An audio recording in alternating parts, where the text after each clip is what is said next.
नमस्कार। दिन भर की बड़ी खबरों में आप सभी का स्वागत है। मैं हूं आपके साथ मुबश्शरा परवीन। तो बुलेटिन में आज बात होगी महाराष्ट्र में सीएम फेस पर मुश्किलों में घिरी बीजेपी की, आईपीएस रश्मि शुक्ला पर मचे सियासी घमासान की, देखेंगे संविधान पर सीजेआई खन्ना के ऐतिहासिक फैसले को, अडानी के खिलाफ कांग्रेस के प्रदर्शन को और बुलेटिन के आखिर में जानेंगे पूर्व सीजेआई चंद्रचूड़ के राजनीतिक प्लान को। इन सभी मुद्दों पर आज चर्चा करेंगे, लेकिन उससे पहले एक नजर अब तक की हेडलाइंस पर। संविधान के 75 साल हुए पूरे, राष्ट्रपति द्रौपदी मुर्मू ने संस्कृत और मैथिली भाषा में संविधान का किया विमोचन। ये मोदी और राहुल गांधी भी रहे मौजूद। रांची में 28 नवंबर को दूसरी बार झारखंड के सीएम पद की शपथ लेंगे हेमंत सोरेन, अखिलेश यादव भी रहेंगे मौजूद। चंडीगढ़ में रैपर बादशाह के नाइट क्लब के पास बैक टू बैक 2 धमाके, एक्सटॉर्शन बताई जा रही वजह, जांच में जुटी पुलिस। बिहार के पटना में रेप के बाद नाबालिग नौकरानी के मर्डर से बवाल, गुस्साए लोगों ने आगजनी और सड़क पर किया जाम, पुलिस से भी भिड़े लोग। यूपी के संभल में हिंसा के बाद बिजनौर में भी हाई अलर्ट पर पुलिस, ड्रोन के जरिए रखी जा रही नजर। और अब खबरें विस्तार से, और बात करते हैं आज की सबसे बड़ी खबर की। महाराष्ट्र में महायुति गठबंधन ने भले ही जीत दर्ज कर ली हो, लेकिन बीजेपी के लिए ये जीत मुसीबत बनती हुई नजर आ रही है। जहां मुख्यमंत्री चेहरे को लेकर गठबंधन में सियासी घमासान मचा हुआ है। एक तरफ एकनाथ शिंदे हैं, तो वहीं दूसरी तरफ महाराष्ट्र के चाणक्य कहे जाने वाले देवेंद्र फडणवीस है। तो कैसे बढ़ी बीजेपी की मुश्किलें, जानने के लिए देखिए रिपोर्ट। महाराष्ट्र में मुख्यमंत्री के चेहरे को लेकर सियासी घमासान मचा हुआ है। महायुति को प्रचंड जीत मिलने के बाद अगला सीएम कौन होगा, इसको लेकर सस्पेंस अभी तक बरकरार है, जिसने बीजेपी की मुश्किलें बढ़ा रखी हैं। इस बीच केंद्रीय मंत्री रामदास अठावले ने ये कहते हुए सियासी माहौल को और गर्म कर दिया कि बीजेपी ने तय कर लिया है कि देवेंद्र फडणवीस ही मुख्यमंत्री बनेंगे। साथ ही एकनाथ शिंदे को केंद्र में ले जाने की सलाह भी दी। फिलहाल कहा जा रहा है कि प्रदेश के डिप्टी सीएम और पूर्व मुख्यमंत्री देवेंद्र फडणवीस के नाम पर बीजेपी ने सहमति बना ली है। अजित पवार का समर्थन मिलने के बाद फिलहाल बीजेपी को कोई संकट नजर नहीं आ रहा, लेकिन मोदी शाह के लिए ये किसी टास्क से कम नहीं माना जा रहा। सीएम फेस को लेकर लगातार चल रही खींचतान के बीच बीजेपी के देवेंद्र फडणवीस का पलड़ा भारी लग रहा है। हालांकि एकनाथ शिंदे के समर्थक लगातार उनके दोबारा सीएम बनने की मांग कर रहे हैं, जो इस वक्त बीजेपी के लिए मुश्किल बन गया है। एकनाथ शिंदे पद से इस्तीफा दे ही चुके, ऐसे में अब नए मुख्यमंत्री को लेकर राजनीतिक बयानबाजियों का दौर जारी है। देवेंद्र फडणवीस महाराष्ट्र में बीजेपी के सबसे बड़े चेहरों में से एक माने जाते हैं। वो इससे पहले सीएम भी रह चुके हैं। इनका नाम सबसे आगे इसलिए है क्योंकि बीजेपी महायुति गठबंधन में सबसे बड़ी पार्टी है। उसने इस चुनाव में अब तक का सबसे बेहतर प्रदर्शन करते हुए बीजेपी के पास 132 विधायकों को शामिल किया है। ऐसे में देवेंद्र फडणवीस को ही आलाकमान आगे रखे हुए हैं, जिस पर संघ और बीजेपी दोनों की ही मोहर लगी हुई है। हालांकि ये दाव बीजेपी के लिए उतना आसान नहीं होने वाला जितना उसे लग रहा है। दरअसल बीजेपी का पिछले दशक से इतिहास बताता है कि किसी भी संवैधानिक पोस्ट पर नियुक्त में टैलेंट से ज्यादा सोशल इंजीनियरिंग को महत्व दिया गया है। इस तरह देखा जाए तो बीजेपी इस बात से वाकिफ है कि सरकार का चेहरा ओबीसी ही हो तो बेहतर है। भाजपा सरकार ने राष्ट्रपति और राज्यपालों तक की नियुक्ति में भी पिछड़े दलित और एससी को तवज्जो दी है।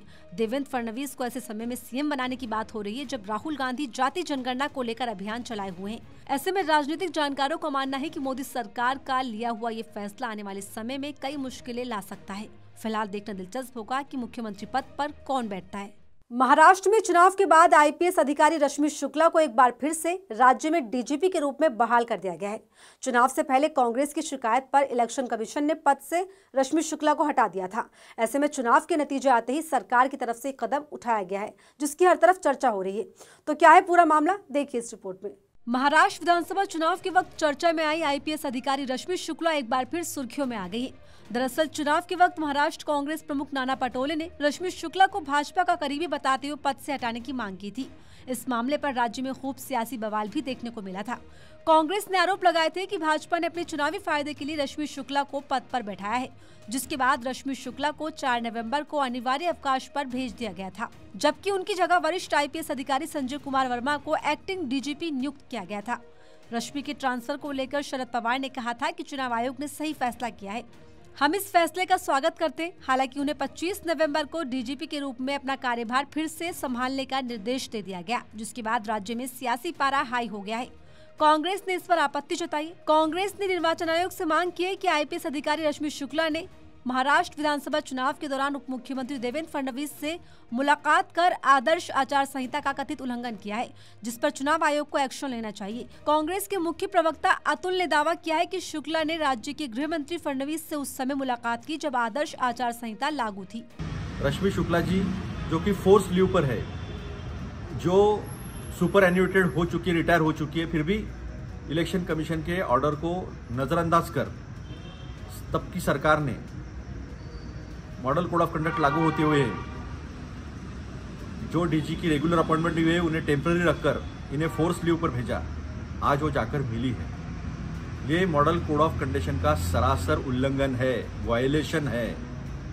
हम ये पूछना चाहते हैं, क्या इलेक्शन कमीशन ऐसी कार्रवाई करेगा जैसी तेलंगाना में की थी, या फिर हम ये मान ले कि गैर भाजपा शासित राज्यों में इलेक्शन कमीशन जागरूक है और जहां भाजपा का शासन है वहां इलेक्शन कमीशन को कानून से, संविधान से कोई लेना देना नहीं। हम ये सवाल पूछते हैं, क्या उनके ऊपर आप कार्रवाई करोगे या नहीं। दरअसल आईपीएस अधिकारी शुक्ला ने कथित तौर पर 23 नवंबर की शाम को फडणवीस से उनके आधिकारिक आवास पर मुलाकात की, जिस दिन मतों की गिनती हो रही थी। ऐसे में फडणवीस से उनकी मुलाकात और पद पर वापस बहाल किए जाने से राज्य में विपक्षी पार्टियों ने चुनाव आयोग के साथ ही बीजेपी सरकार को भी घेर लिया है। बता दें, वरिष्ठ आईपीएस अधिकारी रश्मि शुक्ला महाराष्ट्र की पहली महिला डीजीपी बनने का गौरव हासिल कर चुकी है।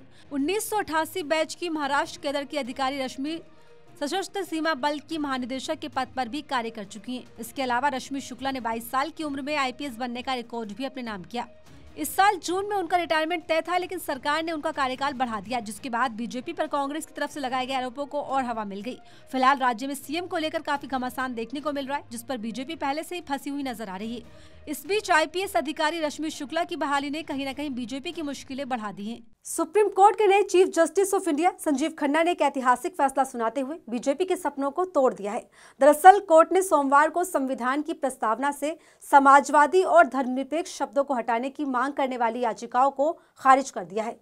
और न सिर्फ इन याचिकाओं को खारिज कर दिया गया है, बल्कि इस पर ऐसे तर्क दिए गए हैं कि बीजेपी के संविधान को बदलने की मंशा पर पूर्ण विराम लग गया है। पूरी खबर क्या है, जानने के लिए देखिए रिपोर्ट। सुप्रीम कोर्ट ने एक याचिका पर सुनवाई करते हुए संविधान की प्रस्तावना से समाजवादी और धर्मनिरपेक्ष शब्दों को हटाने की मांग करने वाली याचिका को खारिज कर दिया है। सीजेआई संजीव खन्ना और जस्टिस संजय कुमार की बेंच ने कहा, इन शब्दों को संविधान में 42वें संशोधन के जरिए शामिल किया गया था और इस संविधान के बुनियादी ढांचे का हिस्सा है। लिहाजा भाजपा सरकार के नेता संविधान में बदलाव करने की जो रणनीति बना रहे हैं, उस पर कोर्ट ने पानी फेर दिया है। दरअसल पूर्व राज्यसभा सांसद सुब्रमण्यम स्वामी, वकील विष्णु शंकर जैन और अन्य की दायर याचिकाओं में कहा गया था कि समाजवादी और धर्मनिरपेक्ष शब्दों को संविधान में शामिल करना गैर जरूरी और अवैध है। ये शब्द लोगों की निजी स्वतंत्रता और धार्मिक भावनाओं पर असर डालते हैं। इस याचिका पर 22 नवंबर को हुई सुनवाई में कोर्ट ने फैसला सुरक्षित रखा था। ऐसे में सोमवार 25 नवंबर को याचिका पर सुनवाई करते हुए सुप्रीम कोर्ट ने बीजेपी सरकार का सपना चूर-चूर कर दिया। बेंच ने कहा, संविधान में दर्ज समाजवादी और धर्मनिरपेक्ष शब्द भारतीय लोकतंत्र की बुनियादी विशेषताओं को बताते हैं और इन्हें हटाना उचित नहीं। संविधान को उसके मूल उद्देश्यों से अलग करने का कोई प्रस्ताव भी मंजूर नहीं है। इसी के साथ जहां एक तरफ कोर्ट के इस फैसले को ऐतिहासिक बताया जा रहा है, तो वहीं सीजेआई संजीव खन्ना की भी खूब चर्चाएं की जा रही हैं, जो एक के बाद एक अपने फैसलों से मोदी सरकार की टेंशन बढ़ाने का काम कर रहे हैं। आपको बता दें, लोकसभा चुनाव के दौरान विपक्ष ने भाजपा पर संविधान बदलने का प्लान बनाने का आरोप लगाया था। उस समय भाजपा के 400 पार के नारे को लेकर भाजपा के कई नेताओं ने बयान दिया था कि संविधान बदलने के लिए हमें 400 सीटें चाहिए। कई सीटों पर भाजपा की हार के पीछे इन बयानों को ही वजह बताया गया था। ऐसे में लोकसभा चुनाव में बीजेपी ना तो 400 पार सीटें ला पाई और न ही संविधान को बदलने में कामयाब हो पाई। इस दौरान विपक्ष के सांसदों ने हाथ में संविधान की किताब लेकर शपथ ली थी। साथ ही 18वीं लोकसभा के पहले सत्र के पहले दिन यानी 24 जून को संविधान की कॉपी लेकर प्रदर्शन भी किया था। प्रदर्शन में सोनिया गांधी, मल्लिकार्जुन खड़गे और राहुल गांधी शामिल हुए थे। प्रोटेस्ट के बाद राहुल गांधी ने कहा था कि प्रधानमंत्री मोदी और अमित शाह संविधान पर जो हमला कर रहे हैं, वो हमारे लिए स्वीकार नहीं। कोई भी ताकत हिंदुस्तान के संविधान को छू नहीं सकती। आपको बता दें कि विपक्ष लोकसभा चुनाव के बाद से लगातार संविधान के आधार पर मोदी सरकार को घेरने में लगा हुआ है। ऐसे में संविधान को लेकर सुप्रीम कोर्ट के फैसले ने मोदी सरकार को बड़ा झटका दे दिया है। बताते चले, संविधान 1949 में अपनाया गया था। तब संविधान की प्रस्तावना में समाजवादी और धर्मनिरपेक्ष शब्द नहीं थे। 1976 में इंदिरा गांधी की सरकार के दौरान 42वें संविधान संशोधन के तहत संविधान की प्रस्तावना में समाजवादी और धर्मनिरपेक्ष शब्द को शामिल किया गया था। तो एक तरफ जहां सीजेआई संजीव खन्ना के फैसलों की खूब चर्चाएं हो रही हैं, तो वहीं चर्चाएं पूर्व सीजेआई चंद्रचूड़ की भी हो रही है। सवाल उठ रहे हैं कि क्या चंद्रचूड़ राजनीति में शामिल होने वाले हैं। दरअसल चंद्रचूड़ ने कार्यक्रम में राजनीति में जाने पर बड़ा बयान दिया है, जिसकी चर्चा इस वक्त जोरों पर हो रही है। तो क्या चंद्रचूड़ का बयान है, देखिए इस रिपोर्ट में। देश में अक्सर इस मुद्दे पर चर्चा होती है कि क्या पूर्व जजों को राजनीति में शामिल होना चाहिए या नहीं। हाल ही में ये सवाल पूर्व सीजेआई डीवाई चंद्रचूड़ से भी किया गया, जिस पर जवाब देते हुए पूर्व सीजेआई डीवाई चंद्रचूड़ ने कहा, हमारा समाज रिटायर्ड न्यायाधीशों को भी न्याय प्रणाली के संरक्षक के रूप में देखता है। उनकी लाइफस्टाइल समाज में कानूनी सिस्टम के मुताबिक होनी चाहिए। इसी के साथ उन्होंने कहा कि वो 65 साल की उम्र के बाद ऐसा कुछ भी नहीं करेंगे जिससे उनके काम और न्यायिक प्रणाली की ईमानदारी पर संदेह पैदा हो। बता दें, तमाम बातें डीवाई चंद्रचूड़ ने कार्यक्रम के दौरान कही। 10 नवंबर को डीवाई चंद्रचूड़ सीजेआई के पद से रिटायर हुए थे, जिसके बाद से कयास लगाए जा रहे थे कि पूर्व सीजेआई किसी न किसी पद पर जाने वाले हैं। दरअसल सीजेआई पद पर होते हुए चीफ जस्टिस डीवाई चंद्रचूड़ के घर गणपति पूजा समारोह में पीएम मोदी शामिल हुए थे, जिसके बाद चंद्रचूड़ की मंशा और उनकी न्याय व्यवस्था पर कई सवाल उठने लगे थे। साथ ही राजनीतिक हलकों में चर्चाएं तेज हो गई थी। ये तस्वीरें उस वक्त सामने आई थी जब चंद्रचूड़ सीजेआई पद से इस्तीफा देने ही वाले थे।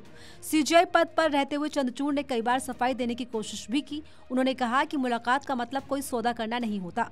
हालांकि आम जनता से लेकर विपक्ष तक ने इस मुलाकात के कई मायने निकाले थे। साथ ही उनको जमकर ट्रोल भी किया गया था। बताते अपने 2 साल के कार्यकाल में जस्टिस डीवाई चंद्रचूड़ ने कई ऐतिहासिक फैसलों के साथ अपवाद से भरे फैसले भी सुनाए। इस महीने की शुरुआत में वो रिटायर हुए। ऐसे में जब उनसे सवाल किया गया तो उन्होंने कहा कि ये हर रोज जज को खुद तय करना है कि रिटायरमेंट के बाद उनके फैसले उनके जज के रूप में किए गए काम को कैसे प्रभावित करेंगे। अगर कोई जज रिटायरमेंट के तुरंत बाद राजनीति में शामिल होता है तो इससे ये धारणा बन सकती है कि उसका न्यायिक कार्य उसकी राजनीति से प्रभावित था। देश भर में इस वक्त सड़क से संसद तक अडानी का मुद्दा छाया हुआ है। इसी कड़ी में अडानी के खिलाफ जांच की मांग को लेकर युवा कांग्रेस ने जंतर मंतर पर जबरदस्त विरोध प्रदर्शन किया। वहीं मोदी सरकार को घेरते हुए प्रदर्शनकारियों ने जमकर नारेबाजी की। साथ ही पीएम मोदी और अडानी के बीच संबंधों को लेकर भी कई सारे आरोप लगाए गए। पूरी खबर क्या है, देखिए इस रिपोर्ट में। धोखाधड़ी, साजिश और रिश्वतखोरी के आरोपों में घिरे गौतम अडानी की मुश्किलें एक के बाद एक बढ़ती जा रही हैं। विपक्ष मोदी सरकार पर अडानी मुद्दे को लेकर हमलावर है। ऐसे में उद्योगपति गौतम अडानी पर लगे भ्रष्टाचार के आरोपों को लेकर भारतीय युवा कांग्रेस ने सोमवार को जंतर मंतर पर प्रदर्शन किया और कहा कि प्रधानमंत्री नरेंद्र मोदी और अडानी जब तक एक है तब तक ही सेफ है। बता दें, प्रदर्शन युवा कांग्रेस के अध्यक्ष उदय भानु चिप के नेतृत्व में किया गया, जिसमें मोदी सरकार पर कई गंभीर आरोप लगाए गए। इस विरोध प्रदर्शन में देश के विभिन्न हिस्सों से आए युवा कांग्रेस के कार्यकर्ता शामिल हुए। इस दौरान संगठन राष्ट्रीय अध्यक्ष उदय भानु ने भाजपा पर आरोप लगाते हुए कहा, प्रधानमंत्री मोदी का काम केवल अडानी को फायदा दिलाना ही नहीं बल्कि देश के युवाओं को नौकरी देना है। उन्होंने कहा कि केंद्र सरकार की जन विरोधी नीतियों की वजह से देश में युवा बेरोजगार घूम रहे हैं। अडानी को बचाने के लिए जो मर्जी कर ले, जो भारत माता का नाम खराब पूरी दुनिया में करेगा, हम उसके खिलाफ कार्रवाई करेंगे। ये भारत माता की छवि को खराब करने की कोशिश की जा रही है। वो मोदी जी का दोस्त है, क्या उसके खिलाफ कार्रवाई नहीं होगी? वो मोदी जी का बिजनेस पार्टनर है, उसके खिलाफ कार्रवाई नहीं होगी।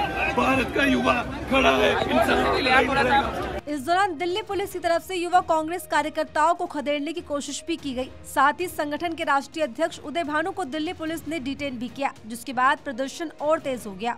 इसी के साथ कार्यकर्ताओं ने आरोप लगाते हुए कहा कि देश में मुख्यमंत्रियों को जेल भेज दिया जाता है और अडानी 2000 करोड़ का घोटाला करके भी बाहर घूम रहे हैं, क्योंकि मोदी उनकी रक्षा कर रहे हैं। अमेरिका की जांच में कहा गया है कि अडानी ने भारत और अमेरिका में अपराध किया, लेकिन भारत में अडानी के खिलाफ कोई कार्रवाई नहीं की जा रही।